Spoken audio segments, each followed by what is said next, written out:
하나님 말씀은 창세기 1장 1절에서 4절입니다. 태초에 하나님이 천지를 창조하시니라. 땅이 혼돈하고 공허하며 흑암이 깊음 위에 있고 하나님의 영은 수면 위에 운행하시니라. 하나님이 이르시되 빛이 있으라 하시니 빛이 있었고 빛이 하나님 보시기에 좋았더라. 하나님이 빛과 어둠을 나누사.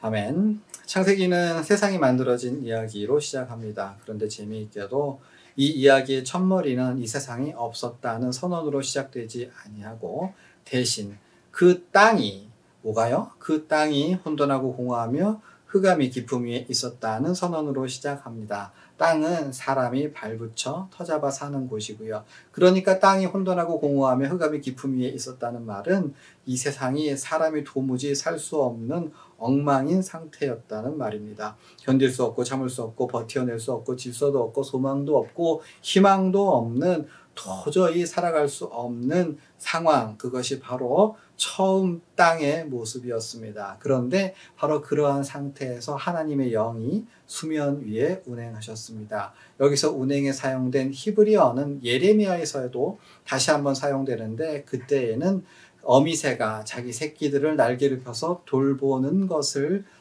표현할 때 사용되었습니다. 그러니까 하나님께서는 사람이 살 수 없는 그 엉망인 상태의 땅을 마치 어미새가 새끼를 돌아보듯이 그 가운데 함께 하시고 어루만지시고 장차 일어날 창조의 역사를 준비하셨다는 말입니다. 그리고 마침내 하나님께서는 빛이 있으라 하고 말씀하셨고 그 빛이 있게 되매 하나님의 보시기에 좋았습니다. 하나님께서 그 빛을 좋게 여기신 아름답다, 선하다, 좋다 그렇게 말씀하셨던 이유 있습니다. 뭡니까? 그 빛이 사람에게 가장 중요하고 가장 아름답고 가장 중요한 것이었기 때문입니다. 그 빛이야말로 사람에게 생명을 주는 것이었기 때문입니다. 하나님께서는 엉망인 이 세상에 함께 하셨고 어루만지사 질서로 나아가는 빛이 비추는 것으로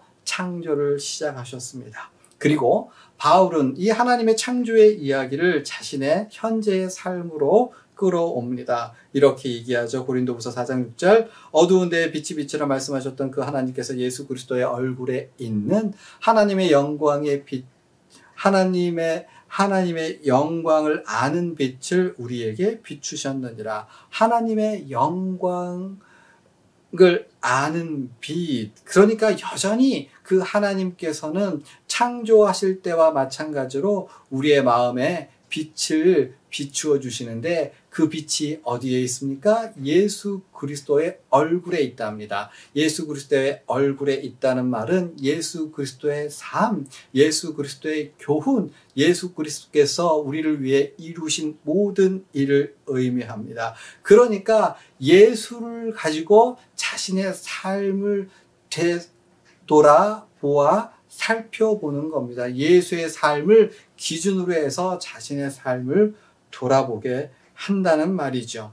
사도 바울은 자신이 처한 상황을 이렇게 얘기합니다. 사박으로 우겨쌈을 당하고 답답한 일을 당하고 박해를 받고 버림바 되어진다. 그러니까 세상 사람들의 눈으로 보면 누구라도 살아갈 수 없는 질서가 없는 소망이 없는 희망이 없는 다른 말로 하면 혼돈과 공허와 흑암이 깊음 위에 있는 그러한 상태입니다. 그런데 거기에 하나님의 영광을 아는 빛, 예수 그리스도의 얼굴에 있는 그 빛으로 자신의 삶을 돌아보니까 그 삶이 죽음과 저주의 삶이 아니라 오히려 생명과 그리고 영광이 드러나는 그러니까 감사의 삶이 될 수 있더라는 것입니다. 그래서 그는 고린도후서 4장을 이렇게 마무리하지요. 우리가 낙심하지 아니하노니 우리의 겉사람은 낡아지나 우리의 속사람은 날로 새로워지도다. 아멘.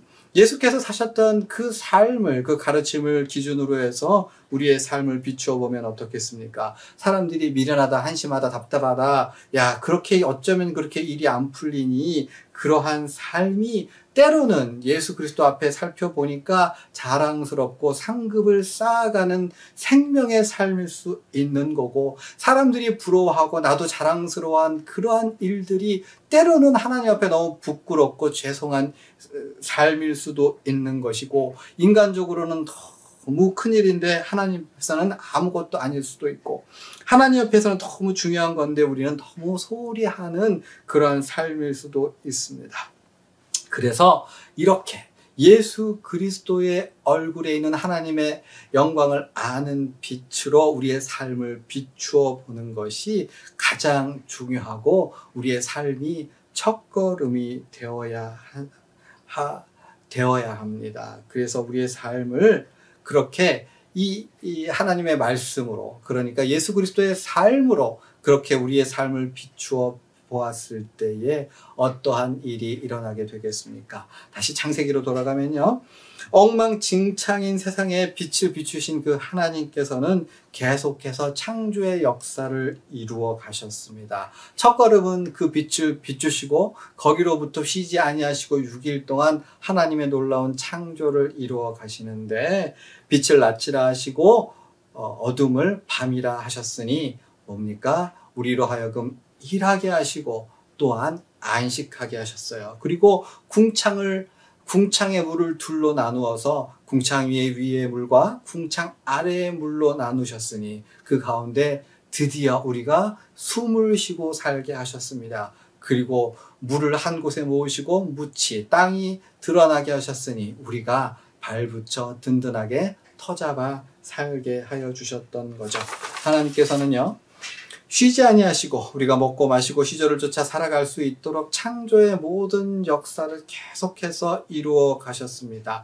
한마디로 말씀드려서 엉망인 세상에 빛을 비추신 하나님께서는 그 세상을 어루만지시고 이어서 사람이 편안하고 행복하게 소망과 희망과 그러한 하나님의 돌보심으로 살아갈 수 있기까지 창조의 역사를 이루어 가셨습니다. 마찬가지로 사도 바울이 살았던 환경도 엉망진창이었지만 예수님의 빛으로 비추었을 때 낙심하지 아니할 수 있었고, 하나님의 놀라운 창조의 역사로 말미암아 가장 아름답고 가장 위대한 그러한 하나님께서 인도하시는 성령의 역사를 이루어가는 그러한 삶을 살아갈 수 있었던 겁니다.